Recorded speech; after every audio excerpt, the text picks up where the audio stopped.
애들이 이쪽 단원에 대해서 문제를 초반부에는 잘 못 푸는데 뭐 때문에 못 푸냐고 생각을 해보면은 요걸 진짜 안 해. 우리 오늘 문제 푸는 거 중에 얘 안 하는 문제 거의 없을 거거든. 그러니까 저 얼만큼이라는 걸 머리로 하는 게 아니라 반드시 뭘 계속 동반해 가면서 계속 그려가면서 문제를 푸는 걸 연습을 해야 돼. 그래야 13번이나 22번 같은 문제가 잘 풀리게 돼요. 우리가 오늘 다루는 이 지수로 함수는 보통 문제가 출제되는 스타일을 보면은 사실 함수가 1개짜리로 출제가 될 때도 있고 2개짜리가 나올 때도 있어. 일단 크게 봤을 때는 함수 문제이기 때문에 당연히 함수에 대한 제시를 해요. 함수 1개짜리가 나올 수도 있고 함수가 2개짜리가 나올 수도 있어. 근데 함수 1개짜리부터 너네들이랑 얘기를 할 거거든? 함수 1개짜리는 보통 뭐 하는 거냐면은 문제 질문이 이런 1번 같은 식의 질문일 때가 많아. 문제 봐봐. 뭐라고 나와 있어? A 값 찾아라. 근데 지금 이 1번 문제에 들어가 있는 식을 보면 A가 어디 있어? 밑에 있잖아. 그러니까 그 식에 들어가 있는 어떤 미지수를 찾으세요 라는 형태의 문제가 되게 많아. 근데 이거를 그냥 내면 좀 문제가 난이도가 그렇게 높지 않으니까 보통 함수 한 개에다가 뭘 많이 결합시켜 놓냐면은 도형을 많이 결합을 시켜놔. 그리고 이 도형을 잘 분석해 가면서 방정식을 풀라는 문제로 출제가 돼요. 함수 2개짜리는 도형에다가 함수 사이의 관계를 이해해가면서 푸는 문제로 많이 출제가 돼. 그래서 이쪽 지금 파트를 보면 알겠지만 여러분들이 문제를 풀 때 항상 지수로 함수는 보통 좌표 평면의 그래프를 그려 안 그려? 그려가면서 문제를 풀지. 그려가면서. 이렇게 좌표 평면의 그림을 그려가면서 푸는 걸 우리가 해석기하라고 얘기를 하는데 해석기하 문제들은 좌표 설정을 하는 게 일단 대단히 중요해요. 그래서 지수로 함수 문제 같은 경우는 좌표 설정 안 하고 푸는 문제가 거의 없다고 생각하면 돼. 얘는 거의 대부분 다 일단 우리가 뭘 해야 된다? 좌표를 네가 스스로 설정을 일단 하셔야 돼요. 좌표 설정을 하셔야 돼. 자, 그리고 이제 뭘 하는 거냐면 좌표 설정을 하면서 아까 말했지만 도형이 나오게 되면 뭐 이런 도형 분석까지 해주는 거야. 그럼 이제 어느 정도 뭔가가 표현이 될 거거든. 그 표현된 거를 문제에 제시한 함수에다가 뭘 해주냐? 대입을 해서 방정식을 세워주는 거야. 그리고 그 방정식을 해결을 하면 문제에서 구하라는 정답이 보통 다 나오는 이런 흐름이에요. 근데 애들이 이쪽 단원에 대해서 문제를 파이널 때 되면 그래도 뭐 잘 풀긴 하지만 초반부에는 잘 못 푸는데 뭐 때문에 못 푸냐고 생각을 해보면은 요걸 진짜 안 해. 우리 오늘 문제 푸는 거 중에 얘 안 하는 문제 거의 없을 거거든. 그러니까 이게 많이 익숙해져야 돼요. 이 좌표를 찾아서 집어 넣어야 되거든. 집어 넣어야 돼. 그러니까 네가 스스로 좌표 설정을 할 줄 알아야 된다. 그럼 예를 들어서 이 좌표를 설정하다 보면 이런 점으로부터 막 저런 점을 표현하고 막 이럴 거란 말이야. 그래서 문제를 풀 때 계속 이게 진행이 돼야 돼. 나 잘 봐봐봐. 어떤 점을 네가 표현을 한 거야. 뭐 A, B라고. 근데 여기서 이런 점을 또 표현을 해야 돼. 점에서 점을 표현해야 돼. 저거 우리가 고등학교 1학년 때 사실 처음 배우는 거거든. 그럼 보통 애들이 머리로 한단 말이야.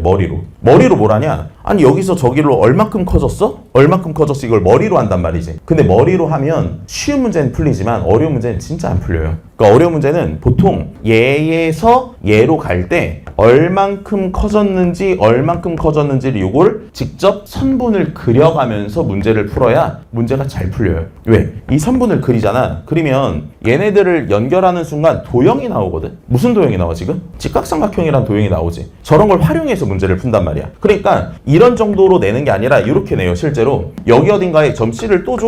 그럼 너가 문제를 풀 때 여기서 또 B로부터 얼마큼 커졌지? 얼마큼 작아졌지? 이런 걸 표시를 해. 그럼 여기서도 또 뭐가 나와? 직각삼각형이 나오지. 이 직각삼각형들이 만약에 여기서 수직이라고 주면 쟤네들이 관계가 생겨요, 안 생겨요? 관계가 생기죠. 무슨 관계가 생겨? 얘를 동그라미라고 하면 얘가 X가 되고 얘가 동그라미가 되고 얘 X가 되잖아. 자연스럽게 이 두 개의 직각삼각형이 닮았다. 또는 이런 애의 길이가 같다고 하면 둘이 뭐 했다? 합동이다. 이런 점을 표현해 나가는 과정에서 도형이 만들어진단 말이야. 근데 그걸 못 보면 문제가 안 풀리는 경우가 많다고. 알겠지? 그러니까 저 얼만큼이라는 걸 머리로 하는 게 아니라 반드시 뭘 계속 동반해 가면서 무슨 도형을 그려가면서 직각삼각형을 계속 그려가면서 문제를 푸는 걸 연습을 해야 돼. 그래야 13번이나 22번 같은 문제가 잘 풀리게 돼요. 뭔 말인지 알지? 그래서 지금 가장 기본적인 문제로 요 1번 문제를 한번 풀어보려고 하는 거야. 요 1번 문제 같은 경우는 지금 시험에 출제가 된다고 치면 어려운 11번 아니면 쉬운 12번 이런 정도일 거예요. 문제 풀이 들어오면 개 쉬워. 여기 틀렸잖아. 반성 많이 해야 돼. 뭐 때문에 틀린 거냐면은 네가 이거 못해서 틀리는 거야. 이거 못해서. 알겠지? 같이 한번 풀어볼게. 일단 문제를 보니까 문제가 이런 식으로 나왔어. 그림과 같이 y는 로그 a 절대값 x 플러스 b라는 애가 있대. 그리고 나서 이제 막 쭈루루루 설명이 나오고 맨 마지막 a 값 찾으래요. 근데 지금 이 문제의 식을 보면 모르는 문자가 몇 개 있어? 두 개 있지. a와 b. 그럼 a와 b를 구하려면 식이 몇 개가 필요해? 두 개가 필요하거든. 그러면 이 함수의 식을 활용해야 되니까 점 두 개를 찾아야 되는 거야. 근데 그림을 보면 알겠지만 곡선 위에 점이 누구랑 누가 있지? P랑 Q가 있지. 걔의 좌표를 구해서 어디다가? 함수에 집어넣어가지고 연립하면 AB가 나오겠구나 이런 흐름으로 문제를 푸는 거예요. 이해 왔어? 그리고 또 하나 얘기를 할게. 이런 지수로 함수에서 뭔가를 찾는 문제 있지. 뭐 값을 구하는 문제 있잖아. 보통 걔는 식을 써줘서 거기다 점을 대입해서 걔의 식을 방정식 풀 때 활용하는 정도로만 쓰지, 문제 풀 때 이 함수의 곡선의 모양 있잖아. 곡선의 모양. 걔는 실제로 필요가 없을 때가 되게 많아요. 그러니까 이 문제를 풀 때 여러분들이 로그 곡선을 그려가면서 푸는 게 아니라 필요한 것만 심플하게 그리는 것도 너가 문제 해결할 수 있는 능력이라는 거야. 그러니까 이렇게 보였으면 하는 거야, 문제가.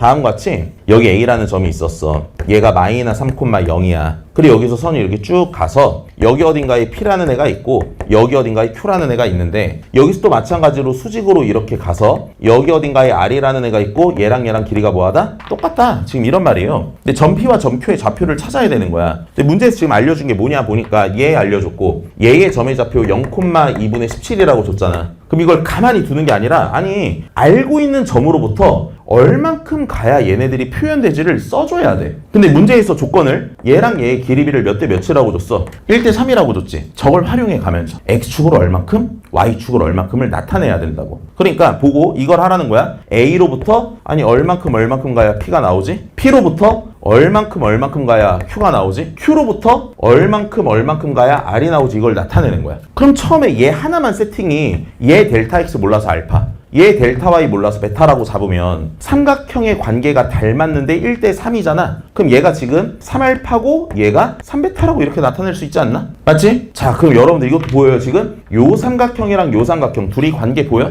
뭐가 보여? 둘이 합동관계야. 그럼 여기서 나타난 애가 그대로 여기서 구현이 돼야 안 돼? 되겠지? 그래서 길이가 얘가 3알파, 얘가 3베타라고 표현이 되겠죠. 그럼 X좌표와 Y좌표 가지고 알파, 베타에 대한 관계식 두 개 세울 수 있어 없어? 세울 수 있겠지. 그럼 식을 한번 써볼게. 써보니까 마이너스 3으로부터 알파 3알파만큼 더 가고 3베타만큼 다시 돌아와. 그럼 마이너스 3에서 4알파만큼은 더하고 3베타만큼을 뺐던 얘가 0입니다. 이 소린 거잖아. 그 얘의 Y좌표인 0에서부터 베타 3베타만큼 3알파만큼 올라가. 그러면은 4베타에다가 3알파를 더한 게 2분의 17이라는 거잖아. 그럼 이거 두 개 연립하면 알파랑 베타가 나와 안 나와? 나오지. 그럼 너 여기 있는 P라는 점과 Q라는 점 표현할 수 있어 없어? 표현할 수 있지. 그거 fx에다가 집어넣으면 a와 b에 대한 식 두 개 나와 안 나와? 나오겠지. 그 연립하면 답이 나오겠어 안 나오겠어? 나오겠죠. 이렇게 문제가 풀리는 거야. 그러니까 문제 자체가 어때? 어렵지 않죠? 들어보면 아무것도 없잖아.